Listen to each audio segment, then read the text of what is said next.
जल उपचार प्लांट। अपशिष्ट जल उपचार संयंत्रों में अपशिष्ट जल का उपचार भौतिक, रासायनिक और जैविक प्रक्रिया द्वारा अपशिष्ट पदार्थों, रसायनों और जैविकीय दूषित पदार्थों को हटाने के लिए किया जाता है। जल उपचार संयंत्र के इस अनुभाग का उद्देश्य पानी से कपड़ा, छड़ी, कैन, प्लास्टिक के बैग, नैपकिन, कागज जैसी बड़ी आकार की वस्तुओं को हटाना है। इस प्रक्रिया के अंतर्गत सीवेज को बार स्क्रीन से होकर निकाला जाता है। बार स्क्रीन से जल का उपचार होने के बाद यह ग्रिट और रेत हटाने वाले टैंक में जाता है।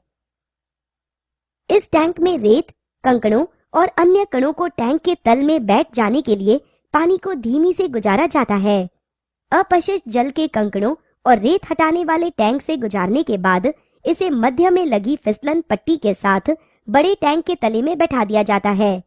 ठोस सामग्रियां नीचे बैठ जाती हैं और स्क्रैपर की मदद से इन्हें हटा दिया जाता है। जमा हुआ अपशिष्ट पदार्थ, जिन्हें कीचड़ कहा जाता है, को इकट्ठा कर लिया जाता है। पानी की सतह पर तैरने वाली अशुद्ध वस्तुओं को स्किमर की सहायता से हटा दिया जाता है। इस प्रक्रिया में उपचारित किए जाने वाले जल को शोधित पानी कहा जाता है और इस प्रक्रिया को परिशोधन कहा जाता है। टैंक में जीम कीचड़ को एनारोबिक बैक्टीरिया, ऐसा बैक्टीरिया जो ऑक्सीजन की अनुपस्थिति में पनपता है, द्वारा अपघटित किया जाता है। इससे बायोगैस बनती है, जिसका उपयोग बिजली के उत्पादन में किया जा सकता है।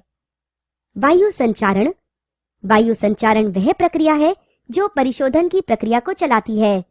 पानी में हवा को पंप से छोड़ा जाता है ताकि एरोबिक बैक्टीरिया, ऐसा बैक्टीरिया जिसे निर्वहन के लिए ऑक्सीजन की जरूरत होती है, इसमें पनप सके।